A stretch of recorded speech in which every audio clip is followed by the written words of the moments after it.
இப்படி சோதனையான காலத்தில் நீங்கள் சோதனைகளை சந்தித்துக் கொண்டிருந்தால், நோயால், செல்வ இழப்பால், கண்ணிய இழப்பால், அல்லது வாழ்க்கையின் நெருக்கடிகளால், உறவுகளுடைய பிரிவால், இது போன்ற எந்த சோதனையில் நீங்கள் சிக்குண்டிருந்தாலும் இந்த செய்தியை செவிதாழ்த்தி கேளுங்கள். இந்த சோதனைகளில் நீங்கள் தனியாக இல்லை, உங்களுடைய இறைவன் உங்களோடு தான் இருக்கிறான். மீண்டும் சொல்கிறேன், இந்த சோதனைகள் எதுவாயினும் கவலை கொள்ளாதீர்கள், நீங்கள் தனியாக இல்லை, இறைவன் உங்களோடு தான் இருக்கிறான். அந்த செய்தி தான் நான் இப்போது உங்களுக்கு சொல்லக்கூடிய செய்தி. குர்ஆன் சொல்லுகிறது, வனப்லூக்கும் பிஷ்ஷர்ரி வல் கைரி ஃபித்னா. அல்லாஹ் நலவிலும் தீயதிலும் சோதனைகளை கொடுப்பான். இறைவனை பொறுத்தவரை நலவை இறைவன் கொடுப்பதும் ஒரு தீயதை உங்களை அணுக வைப்பதும் இரண்டும் இறைவனை பொறுத்தவரை சோதனைதான். உலகத்தை படைத்து மனிதர்களை இந்த உலகத்திலே அனுப்பும் போதே இறைவன் கூறிவிடுகிறான், வலனபுலுவன்னக்கும், நிச்சயமாக திட்டமாக நான் உங்களை சோதித்தே தீருவேன். பசியை கொண்டு சோதிப்பேன், பயத்தை கொண்டு சோதிப்பேன், செல்வ இழப்புகளை கொண்டு சோதிப்பேன், தொழிலின் நஷ்டத்தை கொண்டு சோதிப்பேன், உயிரிழப்புகளை கொண்டு உங்களை நான் சோதிப்பேன் என்று இறைவன் சோதித்தே தீருவான் என்று கூறிதான் மனித இனத்தை இந்த பூமியிலேயே அனுப்பி இருக்கிறான். இந்த பூமியிலேயே சோதனைகளில் இருந்து நீங்கி ஒரு சமூகம் வாழ வேண்டும் என்றால் அவர்கள் யாராக இருப்பார்கள் தெரியுமா? நபிமார்கள், இறை தூதர்கள். ஆனால் அந்த இறை தூதர்கள் தான் இந்த பூமியிலேயே அதிகம் சோதிக்கப்பட்டவர்கள். சோதனை எனக்கும் உங்களுக்கும் மட்டும் இறைவனால் கொடுக்கப்படுவதல்ல, நபிமார்கள் தான் இந்த உலகத்திலே சோதனை கொடுப்பதற்கு முதலாவதாக இறைவனால் தேர்ந்தெடுக்கப்படுபவர்கள். குர்ஆன் சொல்லுகிறது, நபிமார்கள் நிராசை அடைந்து நாங்கள் பொய்ப்பிக்கப்பட்டு விட்டோம் என்று எண்ணும் அளவிற்கு அவர்கள் நிராசை அடையும் போதுதான் அந்த சோதனையால், அந்த சிரமங்களால், அந்த கஷ்டங்களால் இறைவன் அவர்களுக்கு வெற்றியை அளிப்பான் என்று குர்ஆன் சொல்லுகிறது.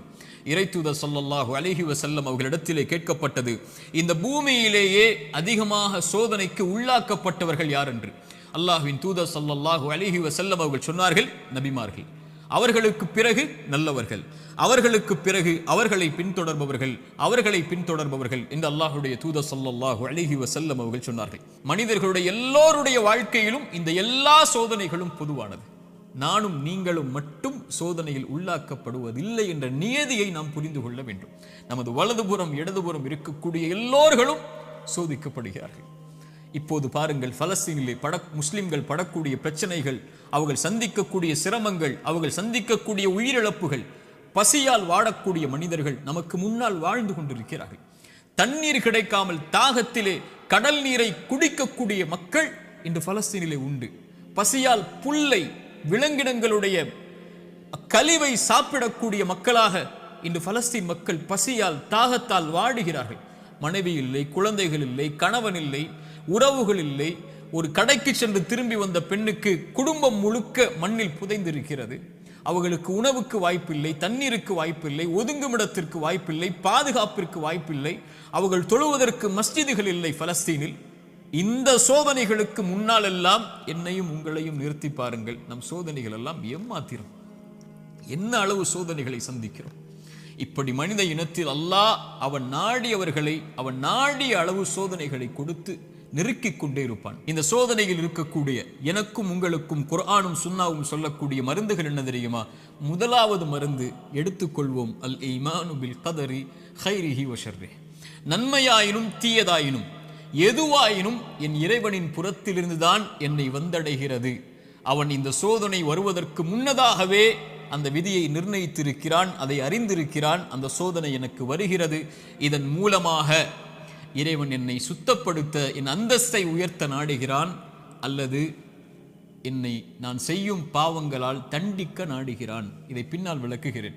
ஆனால் ஒரு முஃமின் சோதனைகள் வரும்போது அவனுடைய உள்ளத்தில் பதிய வைக்க வேண்டிய முதல் அம்சம், இதை என் இறைவன் அறிந்திருக்கிறான். வமா தஸ்குது மின் வரகத்தின் இல்லா யஅலமுஹா. இந்த உலகத்தில் இருந்து ஒரு மரம், அந்த மரத்தில் இருந்து ஒரு இலை கீழே விழ முடியாது என் இறைவனுடைய நாட்டம் இல்லாமல், கல்வி இல்லாமல். இதை அறிந்த இறைவன் என் சோதனையை அறியாமல் இருப்பானா? எனக்கு வரக்கூடிய நோயை, செல்வ இழப்பை, கஷ்டங்களை, சிரமங்களை, பிரிவை என் இறைவன் அறியாமல் இருப்பானா?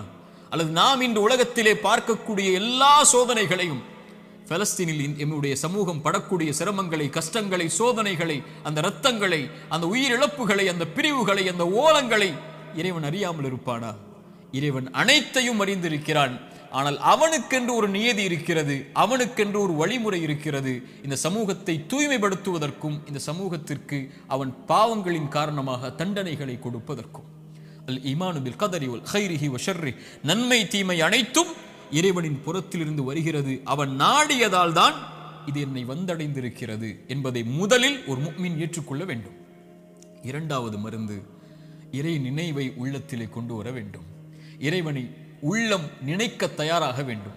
உள்ளத்தின் நோய்க்கு மிகப்பெரிய மருந்து அலா பிதிக்ரில்லாஹி தத்மஇன்னுல் குலூப். உள்ளத்தின் நிம்மதியை அல்லாஹ் திக்ரில் வைத்திருக்கிறான், அவனுடைய நினைவில் வைத்திருக்கிறான். ரப்பை ஒருவன் சோதனையில் நினைத்தால் ஃபத்குருனி ஃபத்குரூனி அத்குருக்கும், ஃபத்குரூனி அத்குருக்கும், என்னை நினையுங்கள். ரப்பு சொல்லுகிறான், உங்களை படைத்தவன் சொல்லுகிறான், உங்களை பரிபாலிப்பவன் சொல்லுகிறான், அத்குருக்கும், உங்களை நான் நினைக்கிறேன். அல்லாஹ் அக்பர். அல்லாஹ் நினைத்து விட்டால் உங்களுடைய சோதனைகள் எல்லாம் எம்மாத்திரம் அவனுக்கு நீக்குவதற்கு. உங்கள் நோயில் இறைவன் உங்களை நினைத்து விட்டால் அவனை தவிர வேறு யார் உங்களுக்கு மருந்தை கொடுத்து அந்த நோயை நீக்க முடியும்? செல்வ இழப்பை நீக்க முடியும், பிரிவுடைய கவலைகளை நீக்க முடியும், வாழ்வின் பிரச்சனைகளை நீக்க முடியும். அல்லாஹ்வுடைய தூதர் ஸல்லல்லாஹு அலைஹி வஸல்லம் சொன்னார்கள், அல்லாஹ் கூறுவதாக, ஒரு அடியான் என்னை எப்படி நினைக்கிறானோ அது போன்றே நானும் அவனை நினைக்கிறேன். அவன் என்னை நினைத்தால் நான் அவனோடு இருந்து விடுகிறேன். அவன் என்னை தனிமையில் நினைத்தால் நானும் அவனை தனிமையில் நினைக்கிறேன். அவன் ஒரு கூட்டத்தில் என்னை நினைவு கூர்ந்தால் அவன் நினைவு கூறக்கூடிய கூட்டத்தை விட சிறந்த கூட்டத்தில் நான் அவனை நினைவு கூறுகிறேன் என்று அல்லாஹ்வுடைய தூதர் ஸல்லல்லாஹு அலைஹி வஸல்லம் அல்லாஹ் கூறுவதாக சொன்னார்கள். அவன் தனிமையில் அவன் நினைத்தால் என்னை, நான் அவனை தனிமையில் நினைக்கிறேன். என்னை நினைத்தால் நான் அவனோடு தான் இருக்கிறேன் என்று அல்லாஹ் கூறுகிறான். அல்லாஹ் உங்களோடு இருந்தால் ஏன் கவலை? அல்லாஹ் உங்களோடு இருந்தால் ஏன் பிரச்சனைகள்? அல்லாஹ் உங்களோடு இருந்தால் ஏன் சிரமங்கள்? அல்லாஹ்வை நேசிக்கக்கூடிய அடியார்களுக்கு லா ஹவுஃபுன் அலைஹிம் வலா ஹும் யஹ்ஸனூன், அவர்கள் கவலை கொள்ள மாட்டார்கள், அவர்கள் பயம் கொள்ள மாட்டார்கள். அவர்களுடைய உள்ளம் அல்லாஹ்வின் நினைவால் நிரம்பி இருக்கும் போது இறைவன் கொடுத்த கவலை, இறைவன் கொடுத்த சோதனை, அவன் எனக்கு ஒன்றை நாடுகிறான், இதில் நான் நலவை முயற்சி செய்து முன்னேறுகிறேன், என்ன சோதனையாயினும் அவன் எனக்கு நீக்குவான் என்ற நம்பிக்கையில் ஒரு முஃமின் முன்னேறுவான். ஒரு பாவி இறைவனை குறை கூறி பின்னால் வந்து விடுவான், இறைவனை மறந்து பின்னால் சென்று விடுவான், இறைவனை ஏசி அல்லது சபித்து நீ எல்லாம் இறைவனா என்று சோதனையில் அவனை தூற்றிவிட்டு பின்னால் வந்து விடுவான். ஒரு முஃமின் அவனை அதிகம் அதிகம் நினைவு கூறுவதற்கு தயாராகுவான். மூன்றாவது துஆ, அவனை அழைக்க வேண்டும், நினைத்த இறைவனை அழைக்க வேண்டும். அழைப்பதுதான் சோதனைகளை நீக்கும். கரம் ஏந்தி உங்களுடைய சோதனைகளை முறையிட்டு நீங்கள் அல்லாஹ்வை அழைக்காமல் சோதனை நீங்கும் என்று நினைப்பது பகலில் கனவு காண்பது தான், நடக்கவே நடக்காது. இறைவனை அழைத்தால் தான் சோதனைகள் நீங்கும். நபிமார்கள் அழைத்தார்கள், நபி யூனுஸ் அழைத்தார்கள் அல்லாஹ்வை, லா இலாஹ இல்லா அன்த சுப்ஹானக் இன்னி குன்து மினல் ஸாலிமீன்.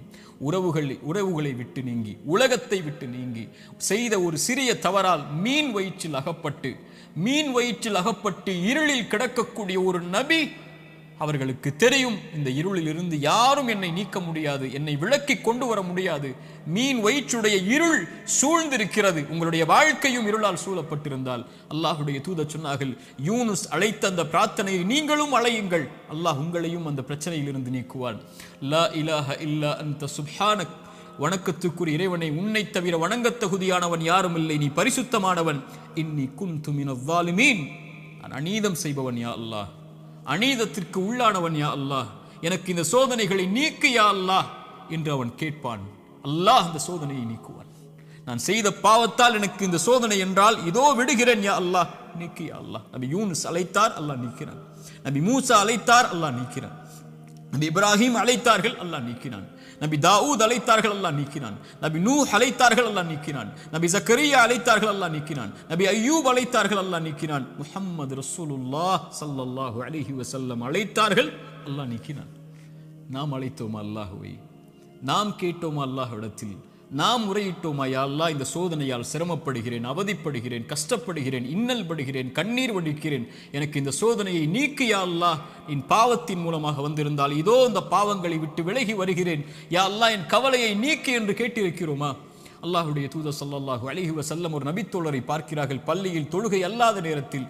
அவரை பார்த்து கேட்டார்கள், ஏன் தோழரே பள்ளிக்கு வந்திருக்கிறாய் இந்த நேரத்தில்? அவர் சொன்னார், யா ரசூலல்லாஹ், கடன், யா ரசூலல்லாஹ், கவலைகள், உள்ளம் நிரம்பி இருக்கிறது அல்லாஹ்வின் தூதரே.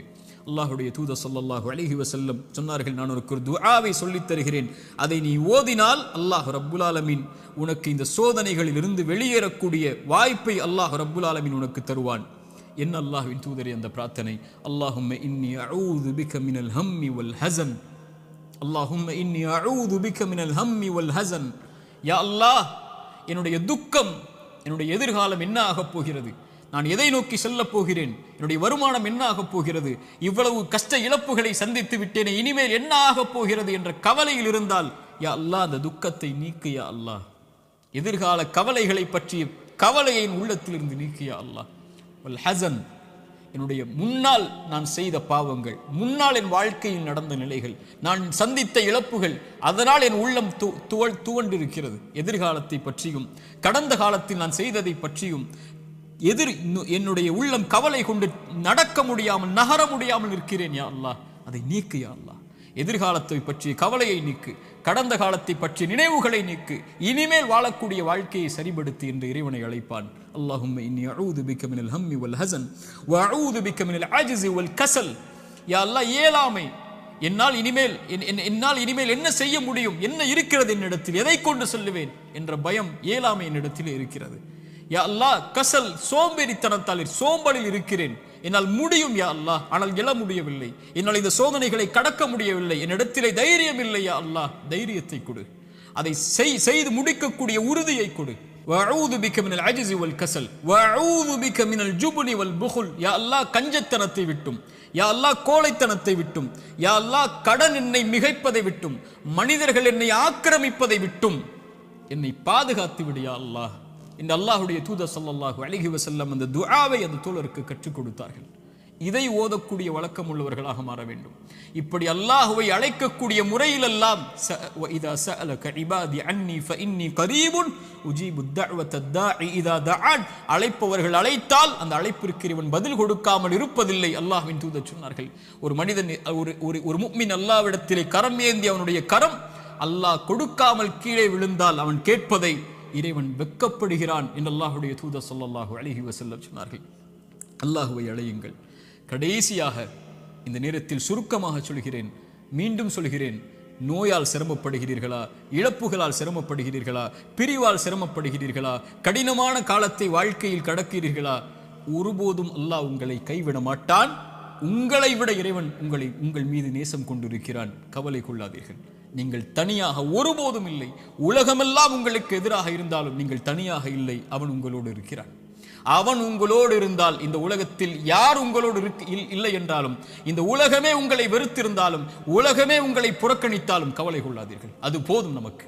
இறைவன் உங்களோடு இருந்தால் அது போதும். உலகமெல்லாம் உங்களோடு இருந்து இறைவன் உங்களோடு இல்லை என்றால் அதை விட நஷ்டம் இல்லை. உலகத்தில் எவரும் இல்லாமல் இறைவன் உங்களோடு இருந்தால் அதை விட இன்பம் இல்லை. நபிமார்கள் உலகம் புறக்கணித்தது நபி நூஹை, ஆனால் நூஹோடு அல்லாஹ் இருந்தான். நபி தாவூதை உலகம் புறக்கணித்தது, அல்லாஹ் அவர்களோடு இருந்தான். நபி யூனுஸை உலகம் புறக்கணித்தது, அவர்கள் செய்த பாவத்திற்காக மன்னிப்பை கேட்டார்கள், அல்லாஹ் அதிலிருந்து அவர்களை பாதுகாத்தான். இப்ராஹீமை உலகம் புறக்கணித்தது, அல்லாஹ் அவர்களோடு இருந்தான். மூசாவை உலகம் புறக்கணித்தது, அல்லாஹ் அவர்களோடு இருந்தான். நபி அல்லாஹ்வின் தூதரையும் உலகம் புறக்கணித்தது, பெரும்பான்மை புறக்கணித்தது, அல்லாஹ் அவர்களோடு இருந்தான். லா தஹ்சன் இன்னல்லாஹ மஅனா. அல்லாஹ்வின் தூதர் அதனால்தான் சொன்னார்கள், கவலை கொள்ளாதீர், அல்லாஹ் நம்மோடு இருக்கிறான். அல்லாஹ்வின் தூதர் ஸல்லல்லாஹு அலைஹி வஸல்லம் ஒரு தாயை குறித்து சொன்னார்கள்.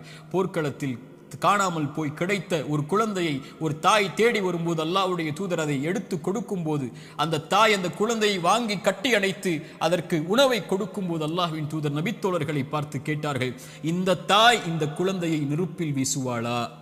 அந்த குழந்தை படக்கூடிய சிரமத்தை கஷ்டமாக உணர்ந்த அந்த தாய், தன் உயிர் போய் கிடைத்த வந்த மகிழ்ச்சியில் இந்த வாழக்கூடிய இந்த தாய் இந்த குழந்தையை நெருப்பில் வீசுவாளா? தன்னோடு வந்துவிட்ட அந்த குழந்தையை எப்படி நெருப்பில் வீசுவாள்? அல்லாஹ் இந்த குழந்தைக்கு இந்த தாய் காட்டக்கூடிய அன்பை விட அல்லாஹ் அவனுடைய அடியார்கள் மீது இரக்கம் உள்ளவன். அல்லாஹு அக்பர். ஒரு அறிஞர் அழகாக சொல்லுவார், யா அல்லாஹ், அல்லாஹை அழைத்து சொல்லுவார், யா அல்லாஹ், என் தாயை விட என் மீது இரக்கம் காட்டக்கூடியவன் நீ. என் தாய் நான் சிரமப்படுவதை, என் தாய் நான் நோயில் வாடுவதை, என் தாய் நான் கடனில் இருப்பதை, கடனால் கஷ்டப்படுவதை, என் தாய் என் செல்வ இழப்புகளில் கஷ்டப்படுவதை, என் தாய் என்னுடைய இழப்புகளில், பிரிவில், நோயில், சிரமங்களில், சோதனையில் கஷ்டப்படுவதை விரும்ப மாட்டாள். என் தாயை விட என் மீது இரக்கம் உள்ள நீயும் விரும்ப மாட்டாய் யா அல்லாஹ், அதை எனக்கு இரக்கம் காட்டு, இந்த சோதனையை நீக்கென்று அல்லாஹ்வை அழைப்பார்கள் அறிஞர்கள் இந்த ஹதீஸை கொண்டு. அல்லாஹு அக்பர். அல்லாஹ் உங்களை ஒருபோதும் கைவிட மாட்டான். அல்லாஹ் உங்களை ஒருபோதும் பிரிந்து விட மாட்டான். அல்லாஹுவின் பக்கம் வந்து விட்டால் அல்லாஹ் உங்களை ஒருபோதும் வேதனை அடைவதை, உங்கள் கண்கள் கண்ணீர் வடிப்பதை, உங்கள் உள்ளம் நெருக்கமாகுவதை, உங்கள் உள்ளம் உடைக்கப்படுவதை இறைவன் ஒருபோதும் பார்த்து கொண்டிருக்க மாட்டான். ஆனால் கடைசியாக சோதனைகள் இறைவனின் புறத்திலிருந்து வருகிறது. ஆம், ஆனால் ஒருவருக்கு சோதனை நன்மையாக வரும், ஒருவருக்கு சோதனை தண்டனையாக வரும்.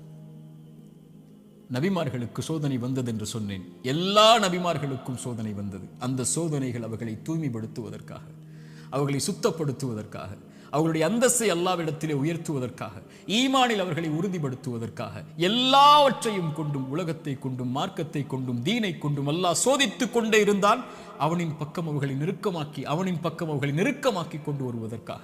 அது நிஅமா, அது அருள். அந்த சோதனை அருள்.